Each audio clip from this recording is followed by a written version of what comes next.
So it's time to look at what I watched in June. And I'm going to start off by going back to 1987 and Empire of the Sun.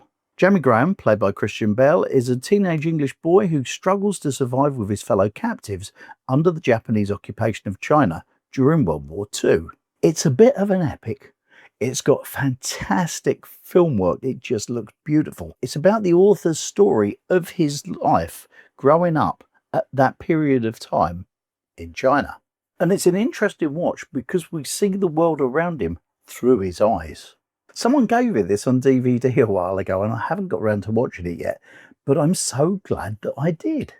It was an enjoyable watch, and even though the film's quite long, I didn't at any stage get bored with it. And so therefore, I'm giving it an 8 out of 10.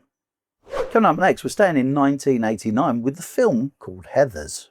At Westerberg High, where cliques rule, jocks dominate, and all the popular girls are named Heather, it's going to take a Veronica and a mysterious new boy to give teen angst a body count. It stars Winona Ryder, Christian Bale, and Shannon Doherty. I thought it was going to be a teen movie that was fun to watch, but it was different to what I thought it was going to be. Given my age, I didn't think it was going to be great, and I was right. It wasn't awful either, it was just run-of-the-mill. But as it came from a set of CDs that my wife brought back from a charity shop, it was, let's just say, watchable. I'll give it 5 out of 10. So we're going to stay yet again in 1989 for a James Bond film, this time Licence to Kill. Believe it or not, I grew up with no interest in the James Bond films.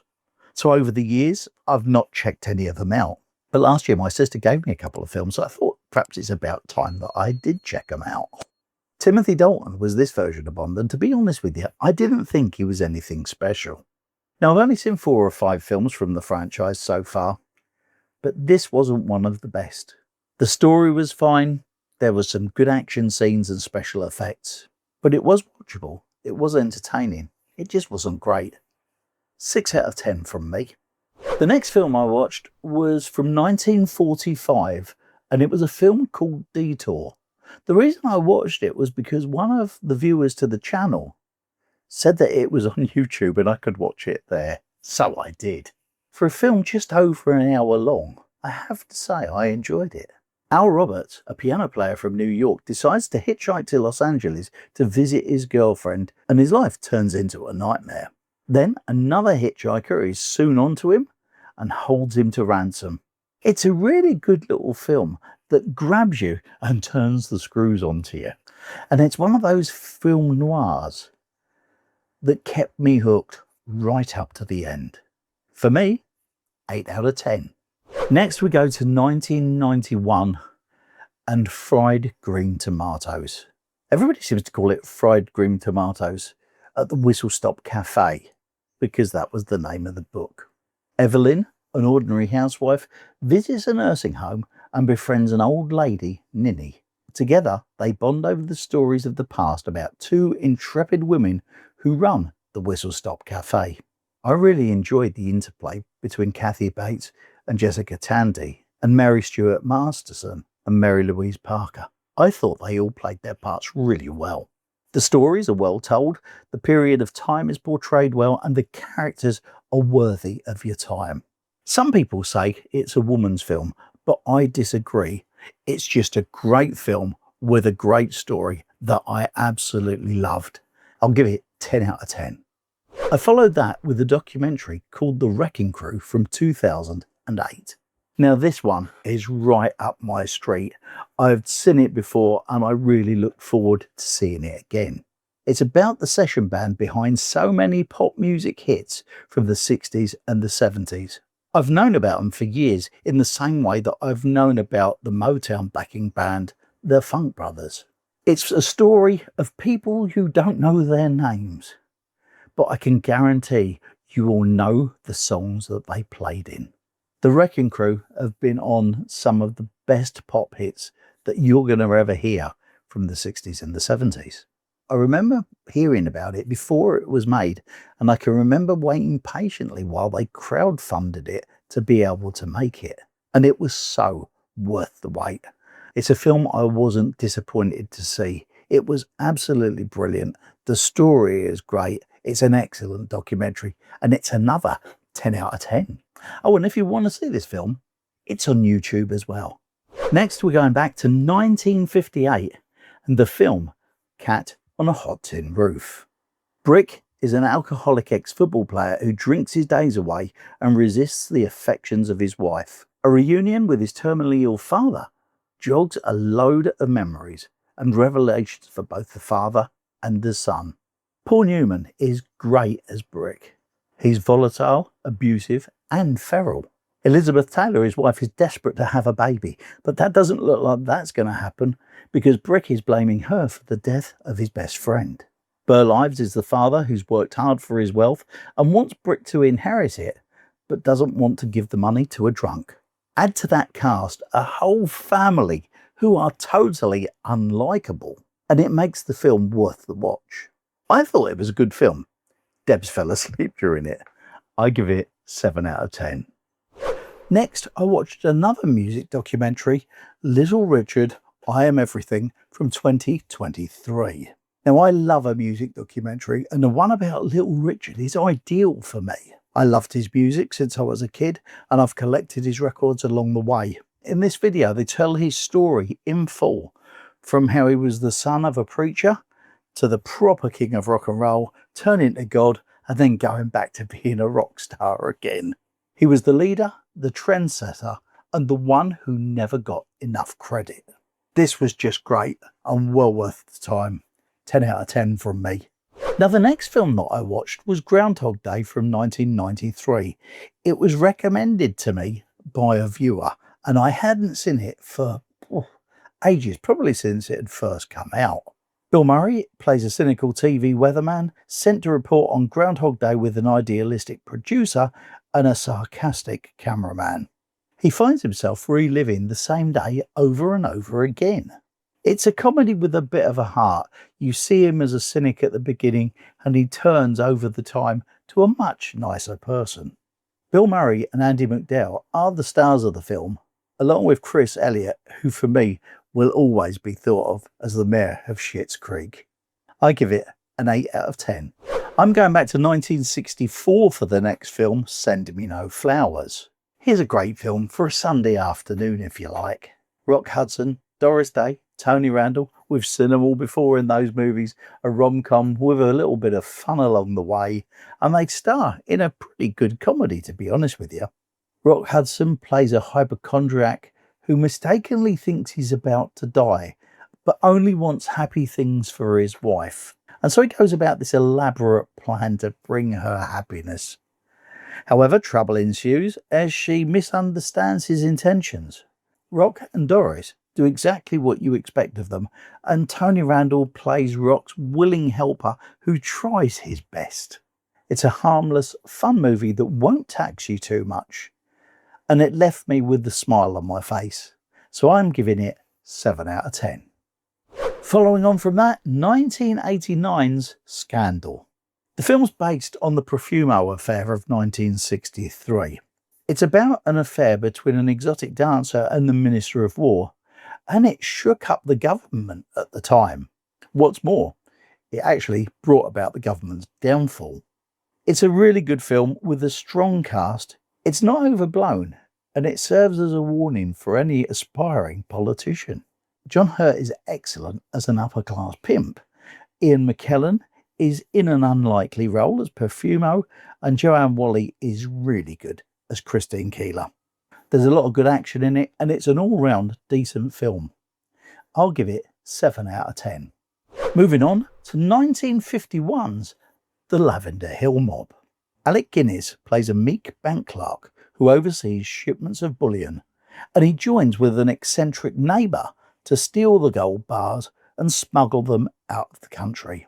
It's one of Ealing Studios' most beloved films, and while it's charming in its own way, for me, it wasn't the best. It's a watchable film, it's humorous, but just not as funny as some of the others.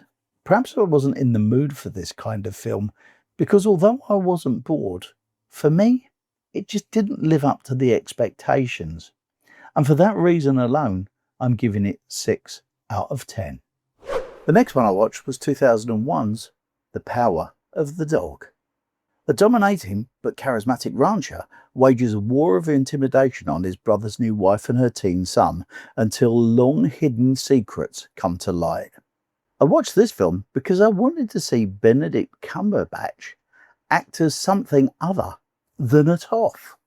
I've said before I like Kirsten Dunst as an actress, and also starring in this is Jesse Plemons, who I've been a big follower of since the TV series Friday Night Lights.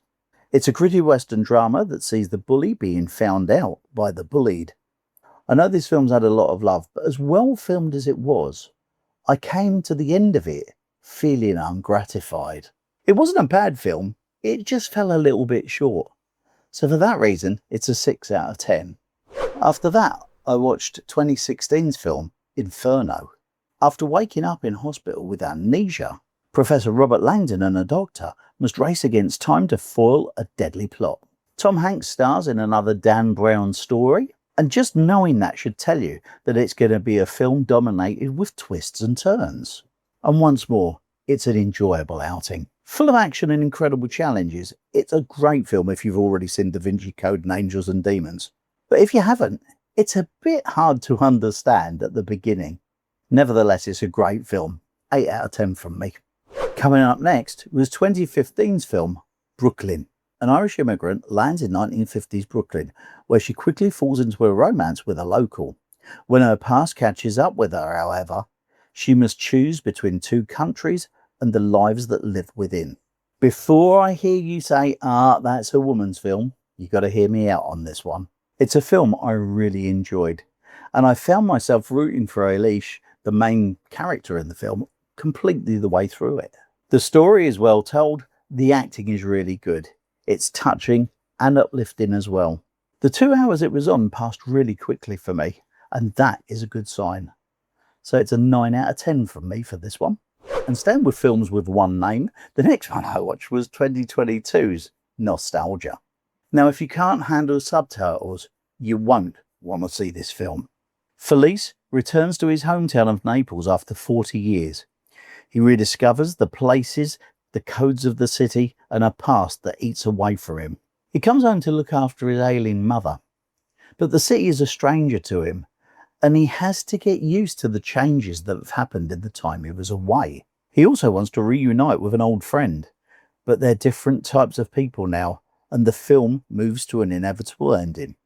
This one won't leave you uplifted, but it's a strong film and well worth the time you take to watch it. It's an 8 out of 10 from me. Next up, 1980's The Jazz Singer. This one is a piece of nostalgia to me, because way back in time when I got my very own first VHS video recorder, The Jazz Singer was the first film I actually recorded on it. The son of a Jewish cantor must defy the traditions of his religious father in order to pursue his dream of being a pop singer. Let's face it, it's kitschy, it's slushy, it's Neil Diamond, and it's not the greatest film, but it features my favourite Neil Diamond song, Summer Love, and with a complete orchestra. It contains the great line, "I offered him my body, but he went for the pizza." And watching it for the first time in years, and for all its faults, I absolutely loved it. 9 out of 10. And next we go to 2004 and the film Belonging. Debs wanted to see this one because she really liked Brenda Blethyn and Kevin Whately.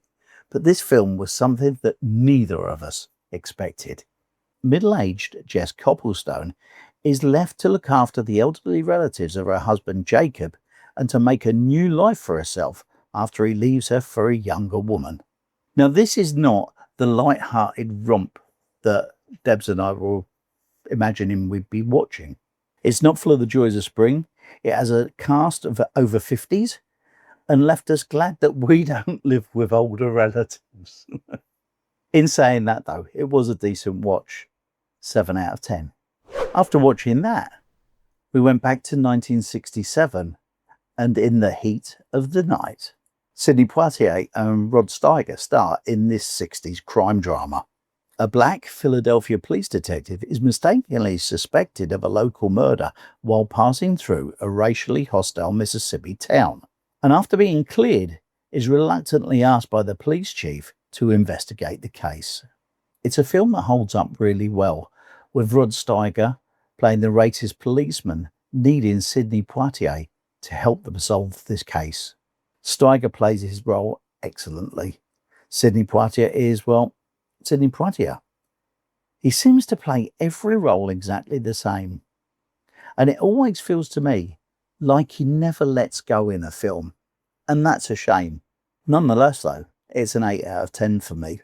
And we round up this month's viewing with something a bit different. 2026's The Sheep Detectives. George Hardy is a shepherd who reads detective stories to his beloved herd every night, assuming they can't possibly understand. But when a mysterious event disrupts life on the farm, the sheep realise that they must become detectives. As they follow the clues and investigate the human suspects, they prove that even sheep can be brilliant crime solvers. At times I laughed out loud, interspersed with little guffaws along the way. I really enjoyed this, and it was a great way to end this month's films. And for that, I give this 8 out of 10. And if you'd like to follow up with all of the films I've watched so far this year, click up there and you can see the lot. I'll see you next time.